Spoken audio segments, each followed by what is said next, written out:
Ave Maria, this is Friar Roderic here for Face of Prolife, and we are here with Darlene Wagner, and I'm filling in for Corinn Dahm, who is on sick leave right now. So keep a prayer for her, and we hope to have her back in a month's time.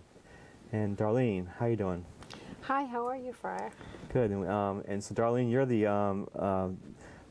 producer for Face of Prolife, so it's a great honor to have you here. Thank you. And so tonight we want to talk about some of the situations with the burgeoning campaign with different candidates for the Republican Party, which might challenge the Democratic, the pro-abortion candidate we might have, the president we might have right now. And it seems like we're getting very almost polarized and into a sort of a difficult situation. Could you explain what your concerns are in this regard? Well, we're lucky to say that all of the candidates are pro-life. All the Republican side, which is interesting, right? Yes. Which is good. When we talk about the issue of abortion. Right. But then all those other pro-life issues that evolve around abortion, such as care for our senior citizens, care for our poor, concern about the death penalty, all those other issues, then we start to get in the weeds. Right, and you're concerned on a few levels. One is a personal level, or a human level of the suffering involved with pulling back on a lot of the social programs, and also that the candidates, if they're coming forward as having no concern on social issues, are really not electable on a national level. Well, when you have a country that's divided and polarized the way our country is, you do need somebody from the other party to be voting for you, your Right. party, Right. or enough of the independents to vote for the person in the Republican Party in order to unseat the Democrats that are presently in office that are pro-abortion. We're only talking pro-life versus not being pro-life. So whether Right. if a Democrat was pro-life, then we'd rush over there as well to vote for him. We are pro-life people. I mean, most of us will abandon a party position to vote for a pro-life candidate. At this point, we're beginning, a lot of people are rushing to almost, it appears as though, because of the financial circumstances that are existing in our country right now, Right, they're starting to go into a slashing mode. Right. Right. And this is to me, very scary that they would vote for a candidate that says, I can slash more than this guy can slash, or I'll eliminate this program, or I'll eliminate that program, without any thought as to how it impacts our elderly and our children and Right. our young women that have had these children. Now let's talk about this on the electability point, and that is, you're saying that the next candidate to get elected is going to get elected not on a hard party line, that the one who's going for a hard party line that will only get votes from his own party is not going to be the one who gets elected. It's going to be the one who can draw from a wider group. I think that the polls are saying that right now. Okay. They're saying that in the case of Rick Perry, that seems to be surging ahead over, let's say, Mitt Romney, which seems to be he's not as articulate about eliminating this and eliminating that. Right. Even though they're both pro-life, that Perry has captured the imagination of the obviously the hardcore Republicans and perhaps the independents as well, but just the Republicans alone. And in that process, if he was to get nominated, they say he would lose the election. Okay. So what would be the whole point? You Right, nominate somebody who could get defeated in the general election. Right. And then that's it's just bad strategy, basically. It's it's disastrous strategy. You're supposed to win an election. Right. Right. Especially in the case for those of us who have had to live through what Obama has done to the pro-life movement. Right. And that's a lot of extremism on his part, from our point of view. But the really, the next thing that comes along, if we just come and bring back a candidate that's equally extreme, but extreme on the other side, then we really haven't done anything to improve the situation, or we're not giving the people anything new, basically. We're still talking about a very polarizing candidate, just in the other extreme. Well, I think to point out some pro-life issues, even though, you or I or our listening viewers may not be opposed to the death penalty, or they may be opposed to the death penalty. I believe in the case of Rick Perry, he is for the death penalty. His state is anyway, and he will be overseeing certain executions this month. That is very significant to pro-life people. The issue of slashing Social Security. People on Social Security really don't make much money. Right. And to slash it, if for some reason they would, with the existing individuals on Social Security, they say they won't. But you never know. You never know what their decision would be. Right. Even if they were to increase it by $50 or $100 for your Medicare payments, or included co-pays for some people who have Medicare, they could end, that would be disastrous to a senior citizen. They couldn't afford $50 more or $100 more a month when they're only making $150, or excuse me, 1,000, maybe 1,700, or some people only make $1,000 a month. It depends on how much you made during your lifetime. Right. It's very low. It's very little. They live on very meager income. Right. And when you hear them talking about, oh, well, we have to do this, we have to, cut here and cut there, I think they do need to become more economical and not waste, waste money, have foolish programs. But when you have an important program, you need to support it and sustain it. Right. So you're talking about the inelectability of a hardcore Republican that's watertight Republican, you might say. The inelectability of these type of candidates in a national election against a Democrat reflects really a reality that's really quite well articulated by the Catholic Church in general, that we should be concerned about both issues, both the individual rights that Republicans are so championing, and also the social issues that the Democrats champion. And we need a candidate that can sort of appeal, at least on some level, to both. And that's going to be the one that gets elected, and that's because that's reality. We have a dependent society. We've developed this whole class of dependent people that need something, even if that something is to get less dependent. But somehow they need a way of getting less dependent. You can't just cut them off. That's right. Slash and burn won't work. It won't work, and it won't get anybody elected. Right. It might cause riots, too. And we would end up with, back to Obama. We will end up with an anti-life president, and an anti-life.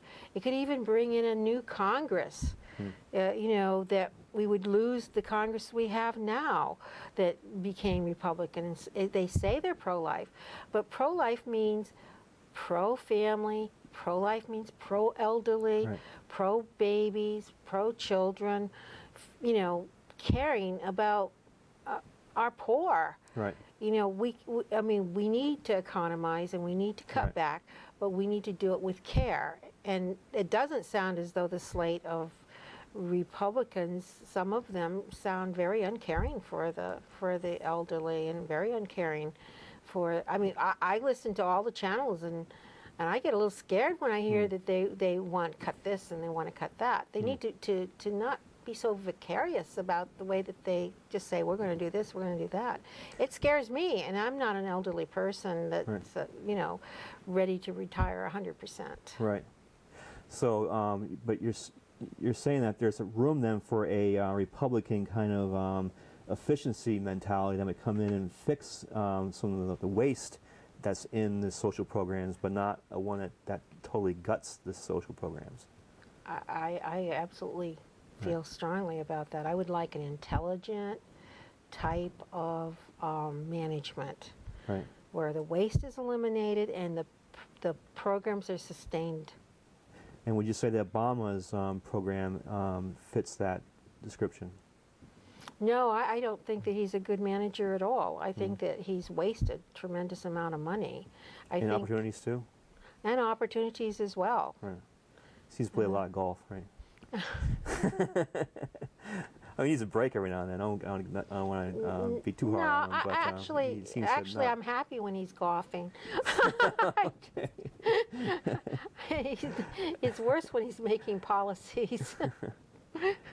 So you view the say all programs that seem to be supporting the are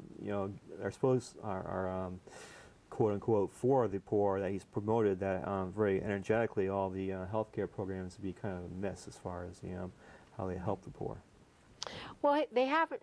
His programs haven't been implemented 100%. I mean, there's very few that have been implemented, except, of course, in the case of they're forcing the insurance companies to cover contraceptives, including the morning after pill, Plan So B. There's clear Catholic issues with the program.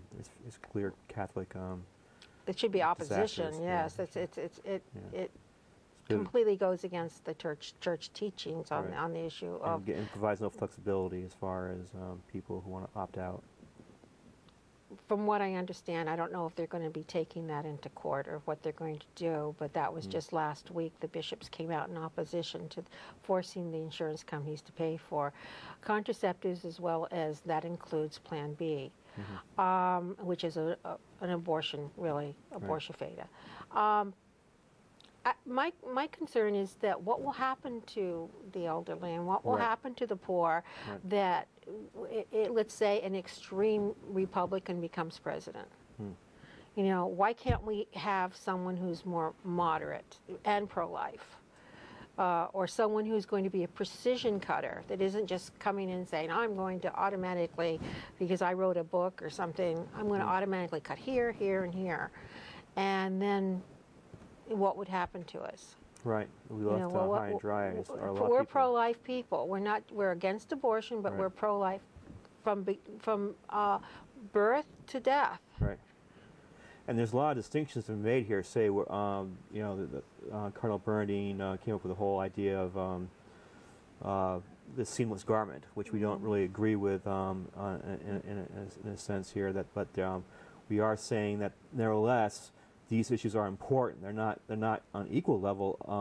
Say the care of the elderly or the welfare even of younger people is not on the same level as abortion, but it is important. It's not a non-issue. If you scare the elderly, because you feel that they're going to be threatened, that their health care is going to be threatened, it's going to be lessened. Or it's going to cost them more to utilize Medicare. If they feel that they won't have enough money to live on, you're just not going to get elected anyway. Right. And we will have Obama in office, and he's been a disaster since he's been in office in terms of pro-life matters and in terms of the economy, and it will just get worse. We need a pro-life candidate of the other party that shows some compassion for the elderly and for the young women, the young families that are in a social system that they've become dependent on, which they shouldn't be. We know that needs to change, and hopefully those policies would go in effect to create jobs for these young people, training for these young people so that they will become less dependent. And reorientation of a lot of cultural things. I mean, it's pretty bad, right? We have 50% of all children being born out of wedlock. I know, it's a tremendous number. When you really look at the statistics, it's a staggering number. And that's dependence. You're talking about people who are dependent. These people are not going to be rich at this point, even if their parents were pretty well off, middle class. If their children get pregnant out of wedlock, then that next generation is just not going to be wealthy. They won't be independent. They'll be dependent upon the government, and to cut them off all of a sudden is a social disaster. Unbelievable. Yeah. I work with poor young women every day, Yeah. and they become very desperate. Right. And they come in, whether it's formula for their baby, or even though we do have programs, they still end up in a situation where they don't have the right formula. Right. They don't have food for their baby because they didn't get enough food through the WIC program for whatever reason. It does happen. Right.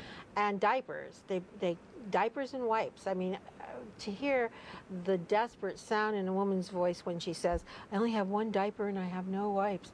I know it doesn't mean much to anybody else, but it does to those mothers. Oh yeah. And it's of course, a real human being yeah. here with a little tiny baby, and it's and a mother needs to be a mother. Yeah, Which is it's a sense of a great loss Yeah. to feel that you're out of control and you're not able to provide a simple Right. thing like changing them and giving them something to eat or Right. drink.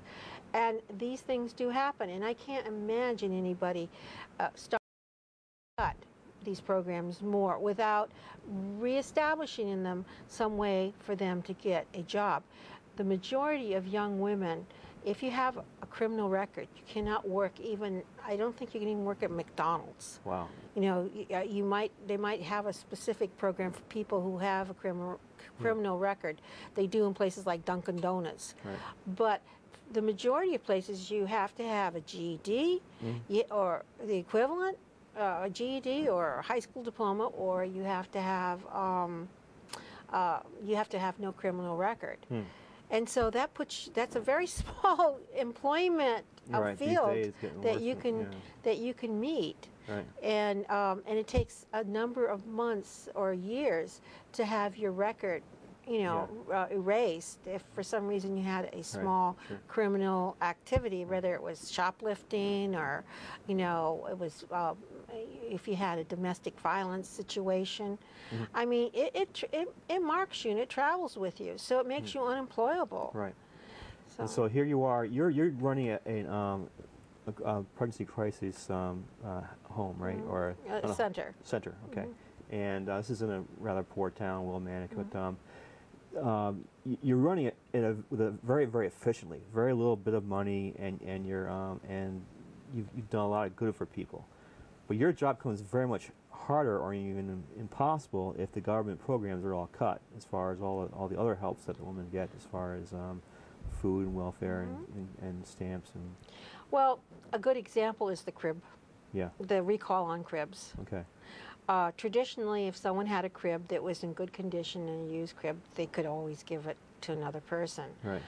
Now the government says they will fine you $1,000 if you give that crib to anyone else if the slides go down. Yeah. So that means that every crib for every baby, we have to toss them out. All the old ones. And buy new ones. And they cost the most economical crib you can get is probably $99 at Walmart, someplace like that. And your mattresses are $60. So you're going to pay somewhere for a very, very, basic crib, at least $160. Right.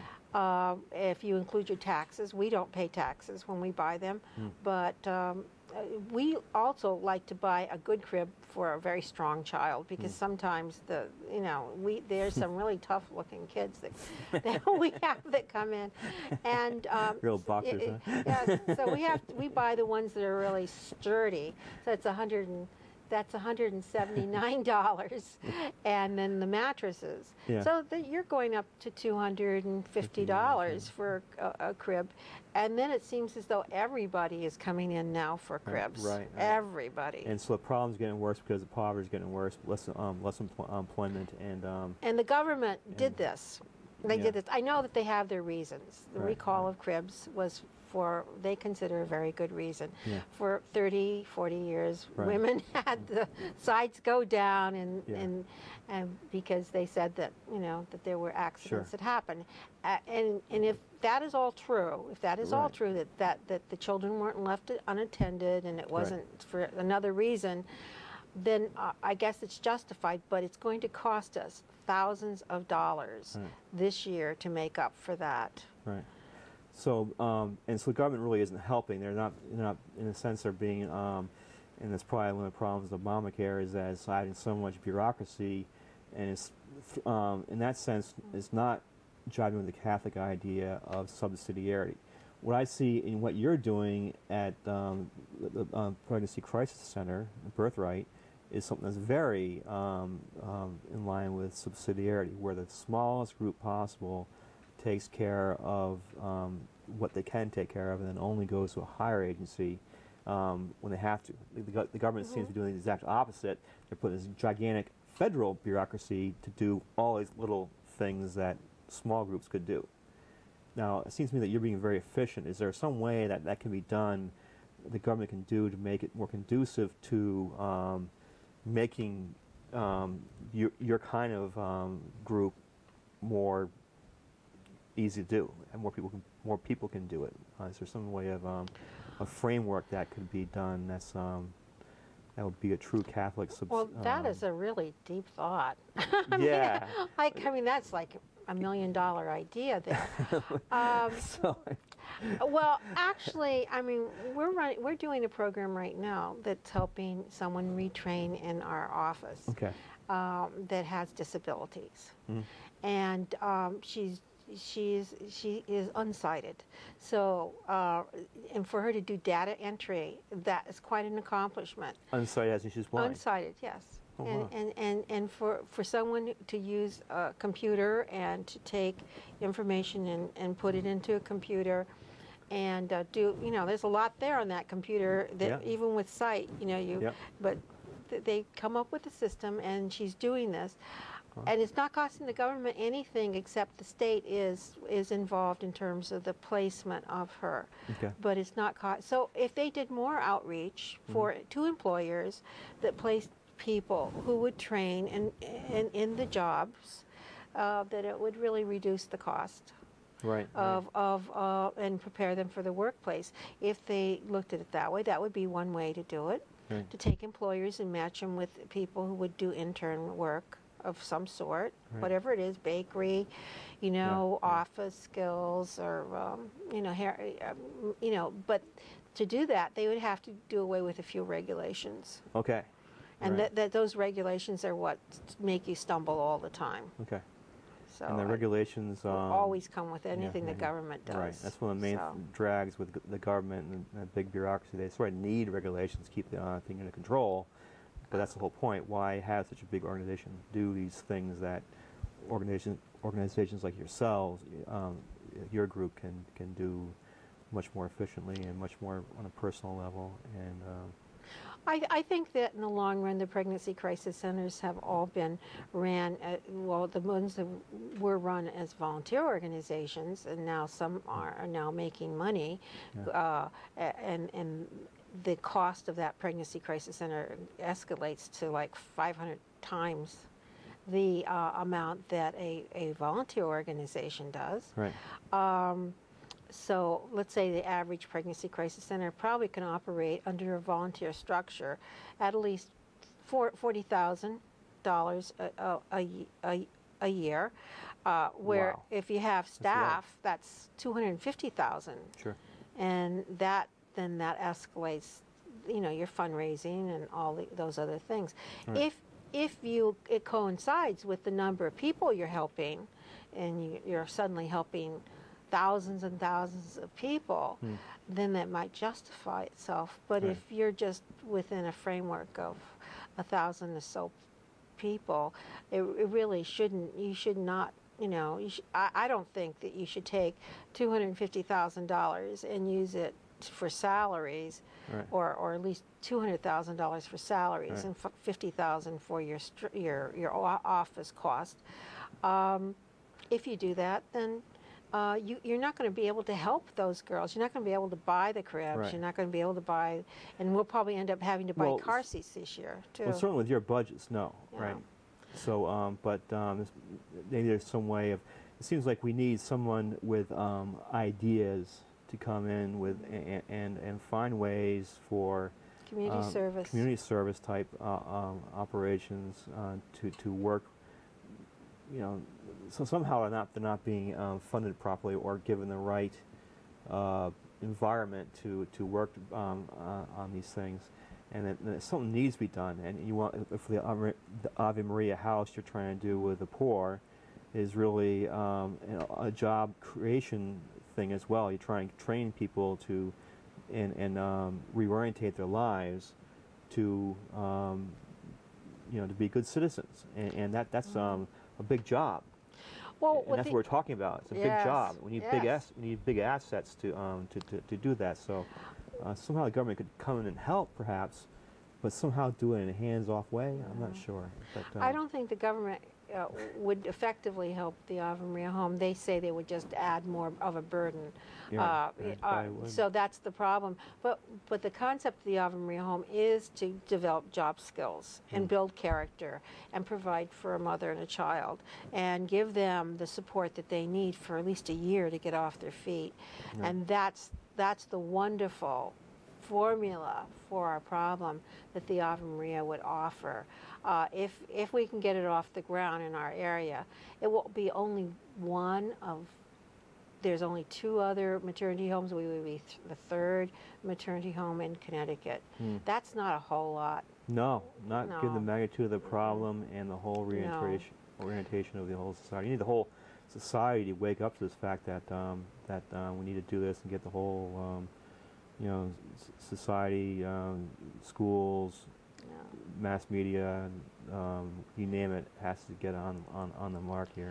Well, I don't think that we'll have to sell our idea to them, because I haven't seen any great army coming in our way saying this is a wonderful idea. It is a very successful when maternity homes are ran in the manner that Chris Bell runs them. They are highly successful, and if you could sell that on the idea of it being cost effective into the future, because these young women won't be returning to go on welfare. That's right. The majority of them. And that's what we need is a candidate who can sort of see that and see a little bit of both sides, as far as a little bit of the other side as far as helping the poor.